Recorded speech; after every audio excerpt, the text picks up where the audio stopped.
Welcome to the SRS Podcast. I'm your host, Aaron J. Babyar, and I'm the Training Director of Support Raising Solutions. Whether you're a new ministry worker or a veteran looking to increase your competence and confidence, Support Raising Solutions seeks to bless you in your quest to be a spiritually healthy, vision-driven, fully funded Great Commission worker. My guest today is Scott Morton, who's the author and funding coach for the Navigators and a longtime friend and mentor to Steve Shadrack, and then by proxy has become a friend and on-again, off-again mentor for me. So Scott, I appreciate and love you, my friend, and thank you for joining us once again on the SRS Podcast. Well, I'm delighted, Aaron. It's good to talk to you. Well, Scott, the reason I invited you on today was to talk about one of the most commonly heard questions that I get in all sorts of different ways. And really it comes down to missionaries or some sort of other ministry worker, at least. And they're in the field, they're working full time, and they're misplaced. They're not where they're from, so to speak. So usually it's missionaries living overseas, and they need to raise some more support. And so all the time, Scott, I get different variations of, how can I raise my support? Because I can't come home. How do I do this from the field? And you know as well as I do that opens up just a whole bunch of different questions, doesn't it? It does, and it's a difficult question, and it's an emotional question, and you might not like some of the things you hear today, but we got to tell the truth about this. Okay. A few years ago, a missionary came back from the field, and he said he wanted my help in fundraising. Sure, glad to help. What's the issue? He said, well, I need to raise about $60,000 to catch up on my salary for the past 10 years. Oh. Yeah. What do I say? And he was below budget on monthly and everything else. And so the problem is, and the leaders of the mission agencies need to hear this, that don't let your people go overseas, especially until they're 110% underwritten with not just, I think I'll give, but commitments that are strong and solid. Yeah. Because it's a lot easier to raise it before you go, once you get over there, to try to catch up. Yeah, and it's a taxation when you move into deficit funding for salary and expenses that aren't there, isn't it? It is. Okay, now let's say that you're overseas, but this has happened. So how do we make the best of this? So I've got some steps to take here, Aaron, on what to do when you're overseas and you want to raise money pretty quickly. And sometimes it's beyond your what you can foresee, because the dollar goes down or the economy sinks, and then you can be stuck, or somebody dies, you're stuck. Yeah. So step number one. Well, before we get into that, quick question. I think it might be helpful, Scott. Do you think we could, and obviously people probably know this already, we don't pre-rehearse everything. So Scott, I'm wondering, can we come up with a kind of a scenario here that might just be, average Joe who's a missionary overseas, and you can change the scenario if you want, but let's say average Joe is, we'll say 85% funded, and in his context, he needs about $1,000 more a month, or you can even change that a little bit, but that might help put a little skin on the flesh of what we're talking about here. Is that a scenario that works for you? Well, it's one that I've actually experienced. A missionary from Malaysia, a U.S. citizen in Malaysia, okay, was left to go overseas at 85% and thought that the rest would come in from people that had made promises and so on. Okay. It worked for a while, for about a year, and then after maybe 2 years, a couple of his donors died and couldn't, and the dollar was struggling against the Malaysian currency. Okay. And so he found himself in deep trouble. And to his credit, his mission agency was getting ready to do something. They said, you've got to go home, or you've got to figure out some way of bringing your income up. We're not going to float you for very much longer. So to their credit, they spoke up. Good.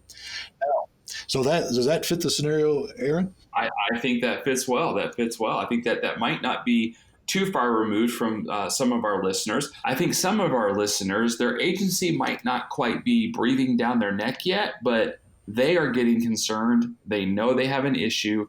They're not looking to necessarily come home from the field, but they know something has to change. In this case, there was about $15,000 worth of deficit that they were behind and getting worse every month. So here's the advice I gave to this person. Step number one was analyze your current reality. analyze your current reality. Now, what do I mean by that? Well, I like Proverbs 27:23, which says, "Know the condition of your flock." Having grown up on a farm, I appreciated my dad. He knew every cow in that herd. He knew every hog in that hog Mm-hmm. house. And to me, they all just white pigs, but my dad knew each one by one. Know well the condition of your flock. So, what does that mean? Well, here's some questions. How many donors do you have right now?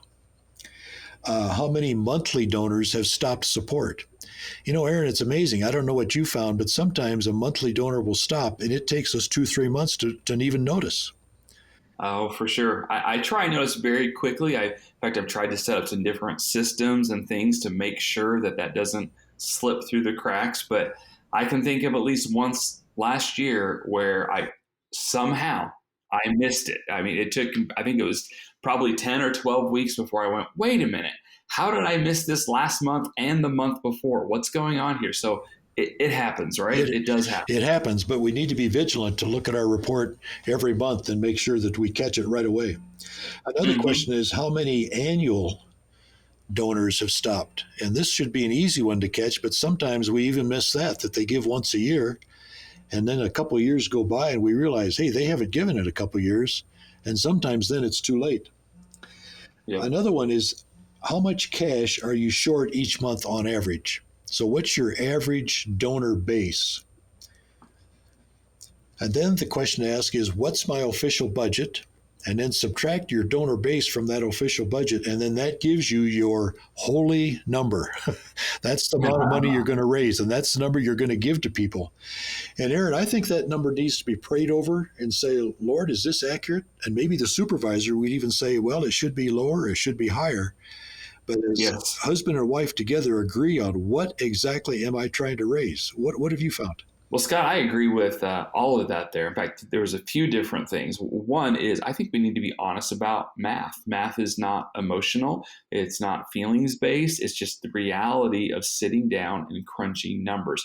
I particularly really dislike arithmetic. I don't like adding, subtraction, any of that kind of stuff. But the reality is sitting down and doing the accounting is really what it takes sometimes to give us an accurate figure, and like you said, the holy number. So I think that's a really big first step. The second thing, and I'm so glad you said it, is yeah, absolutely, if you're married, involve your spouse in that. Don't hide it from him or her. Don't overinflate it or underdevelop it. Like, be honest and invite your spouse into praying about that need, recognizing that need.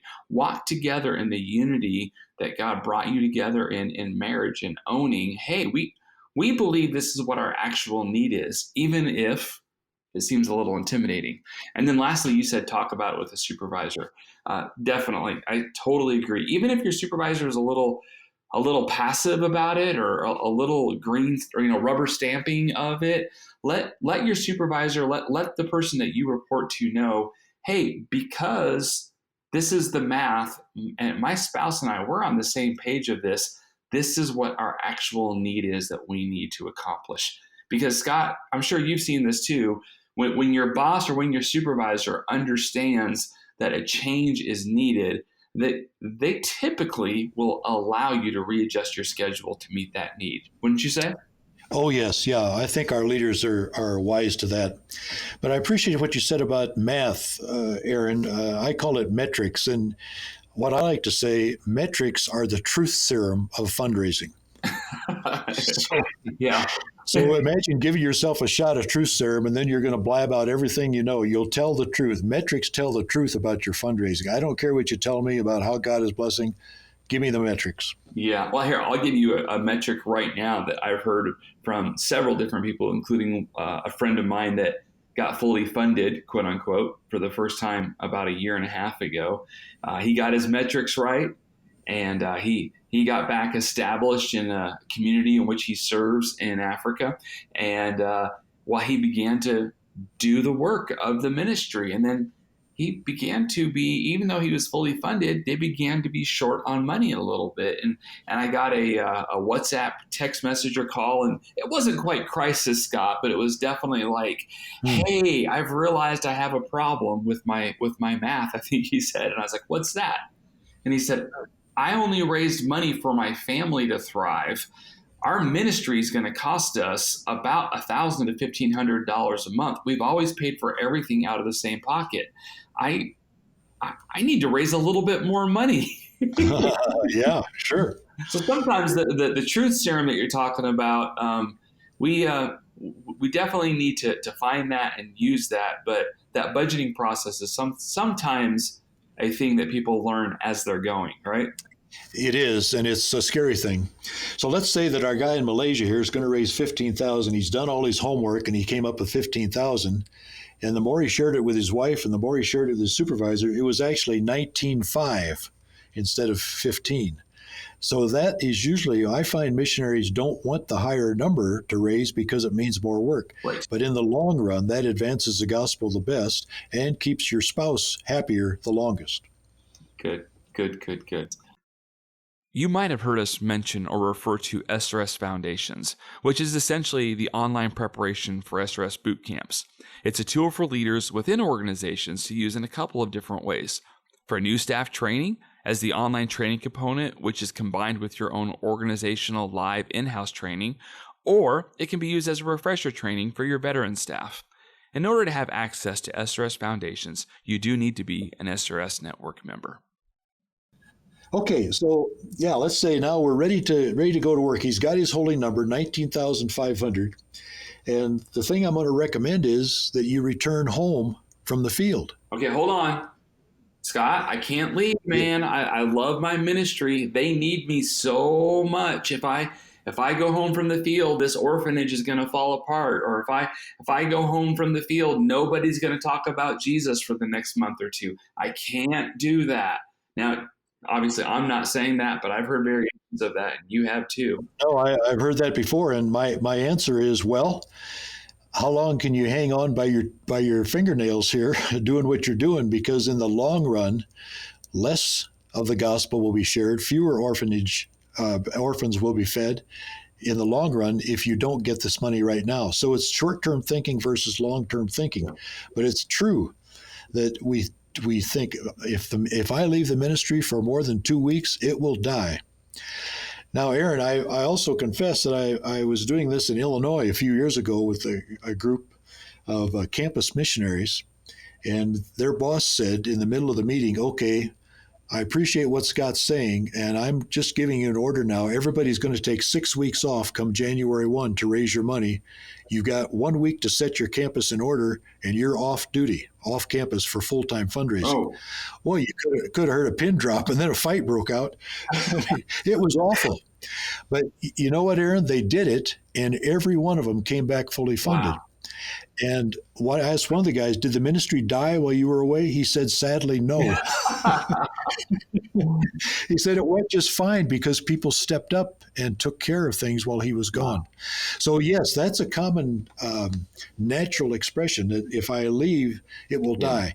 Set things in order, delegate, it won't die. There's a hard thing in that too, Scott, of I know we all love to be needed, but God doesn't need us. He was at work before your generation came alive, and he'll be at work after your generation is gone, regardless of what generation you're in. He loves you. He's using you, but he doesn't need you every second of every day to do things for him. In fact, he doesn't need you at all.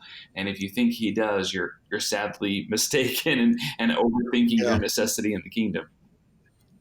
I remember a few years ago, Lawrence Sandy, the president of the Navigators, announced in a meeting, he said, today I resigned my job as being manager of the universe. Yep. Very free. Very free. All right. Okay, so let's say the missionary in Malaysia, okay, I'm going to go home.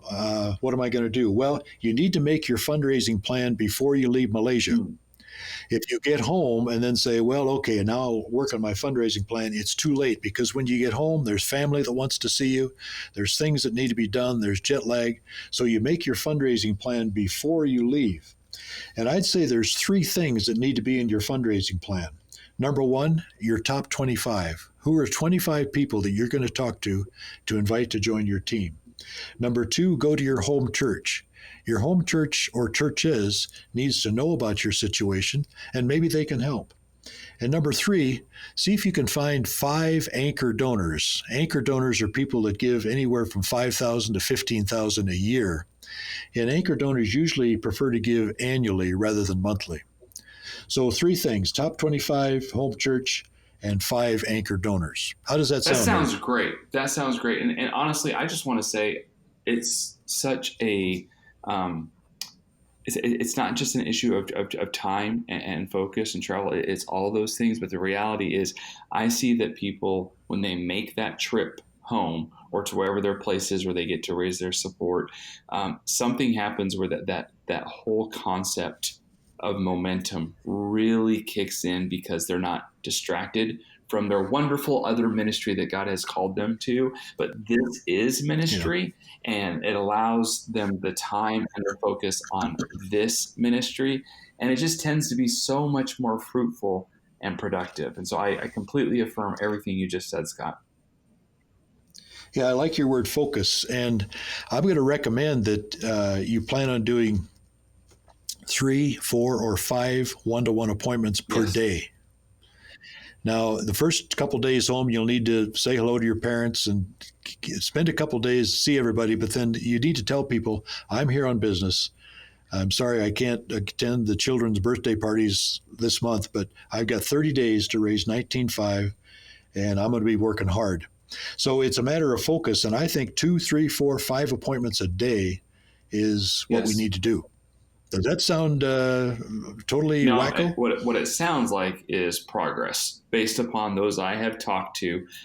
You need to have that kind of focus. And Scott, this is probably a good time for us to do the brief segue I do in many podcasts where I say, hey, friends, we're not trying to beat anybody up. We're not telling you a specific way of how all of your meetings are going to go or anything like that. But the reality is, Scott has seen this even more than I have over the years, but we've both known thousands of ministry leaders that they get fully funded by taking the time to spend time in the Word, to read some books that help really change their heart and mind about support raising, to go through a support raising solutions boot camp, or maybe your organization does a great training that works on how to raise support. But if you never really had that training, if you've never been to a boot camp or read the God Ask or even read Scott's book, Funding Your Ministry, you probably need to do all those things, not just like one of them.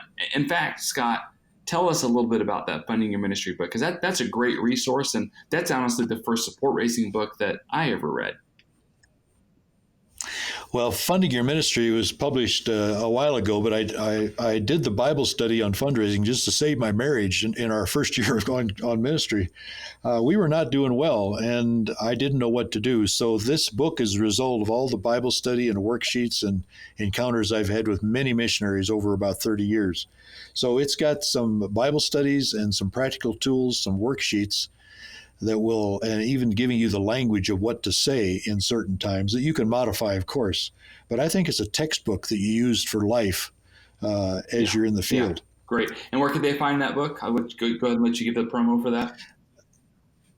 That would be at my website, www.scottmorton.net, or at navpress.com. Okay. All right. Now, Scott, let's go ahead and segue real quick. So sometimes people do just need to raise a little bit, and it's possible to do that from the field. I don't think either of us would prefer that, just because we know nothing replaces the good old-fashioned face-to-face, shaking hand, looking somebody in the eye. But what would you tell someone who says, I'm only about $300 to $500 short of what I need. I've only been on the field for 3 months. I'm just not going to have an opportunity to come back anytime in the next 9 months. I do want to raise a little bit, though. What would you tell somebody that's seeking that type of smaller advice? Yeah, no, sometimes it's impossible to go back, and I understand that. So here's what to do if you have to raise it from the field. It's called Zoom or Skype or WhatsApp.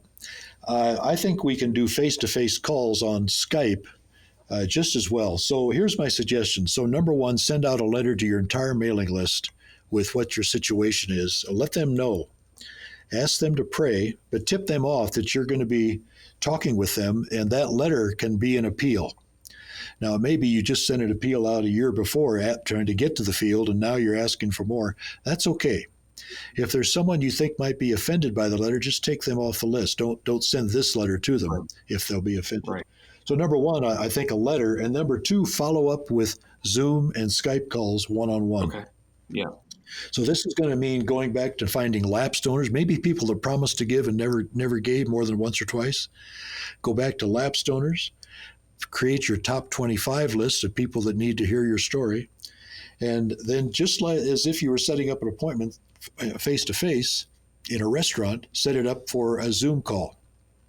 Now, some of your donors may not be technically proficient at that, but they can learn quickly. Show them how to do it. And a Zoom call is a great way because it's face-to-face from a distance. You can see expressions. They can bring the kids in and they can bring the dog in, and it can be a lot of fun. So I think a Zoom call, a Skype call is perfect for this. Yeah. Now, I do know that this might mean, hey, leader, you're in a different time zone than the United States, and you might need to adjust your schedule. Be careful. Yeah, be careful. You need to change for them. You need to perhaps get up at 3 a.m. and have a couple pots of coffee and be ready to go so that you can get it going. Or the flip side, you can stay up late at night. But wow, will you be thankful that you put that extra effort and work? It is work. You might enjoy it. It might feel different. You might not enjoy it quite that much. Either way, it's work, but it is ministry as well because of the relationship you're building with partners in ministry. And so be willing to adjust your schedule and maybe even cancel some of your normal things that you really like to do for the sake of making sure that your family once again becomes and then stays spiritually healthy, vision driven, and fully funded. So yeah, excellent. And I think we need to focus, if you were going back to America to raise the money for 1 month, 3 or 4 appointments a day, just do that in your present culture too. You're going to have 1 month, 3 or 4 important appointments a day on Skype. So you're setting aside all your other work for the time being, or 95% of it, so that you can focus on this.